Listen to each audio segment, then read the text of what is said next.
Ni bora ukiwa umejua kwanza kama ni mtu wa rohoni, unakuwa ni sababu kumtoa mtu kwenye hayo nini, kwenye hayo magereza ya familia.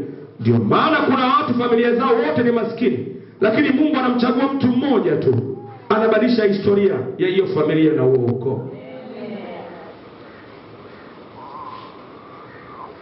Ziko familia hakujawahi kutokea mfanyabiashara, yaani aliyetokea aliuza kahawa za 20 na 100 mpaka anakufa aliuza nini? Kahawa za 20 na 100. Alitokea anauza vitumbua vya kipindi kile na senti 5 na senti 10, alikufa na kitumbua cha senti 5 au senti 10. Baada alipokufa hakujawahi kutokea hata muuza mikate kwenye hiyo familia. Pengine aliyekuwa anauza vitumbua alinunua hata kwa kiwanja wakati huo. Sasa alipokufa ile neema ikaondoka.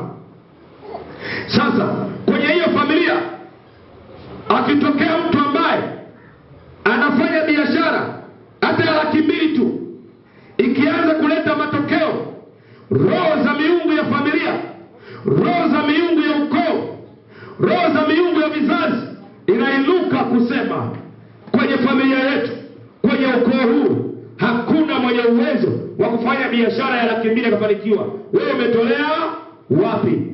Zinaanza kupanda chuki za watu. Watu wanaanza kusema fulani siku hizi anajiona sana. Ni ndugu anayeinuka kutoka kwenye familia.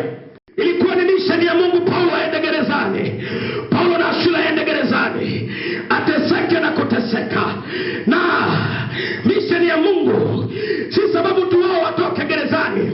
Watumishi wengi wanahubiri habari ya wao kutoka gerezani, lakini hawahubiri misheni ya Mungu ya wao kutoka gerezani.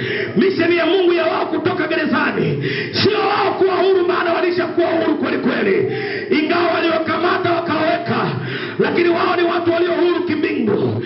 Lakini Mungu alifungua magereza ili Paulo na Sila wapate kumhubiria Bwana wa magereza, na familia yake wapate kubadilika, watoke kwenye mateso walionayo. Ndio maana jamaa alipomwona Paulo hajakimbia, aliagiza taa.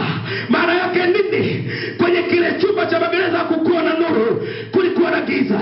Kuna watu mmewekwa kwenye giza za ukoo, mmefungwa kwenye giza za familia, mmefungwa kwenye giza la familia ulionayo. Kabila yako ni giza, ukoo wako ni giza, familia yako ni giza.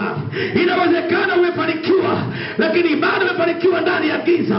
Ndio maana vita vya kufanikiwa viishi. Kwa nini? Uko kwenye chumba cha giza. Unahitaji mtu mmoja ambaye amepata neema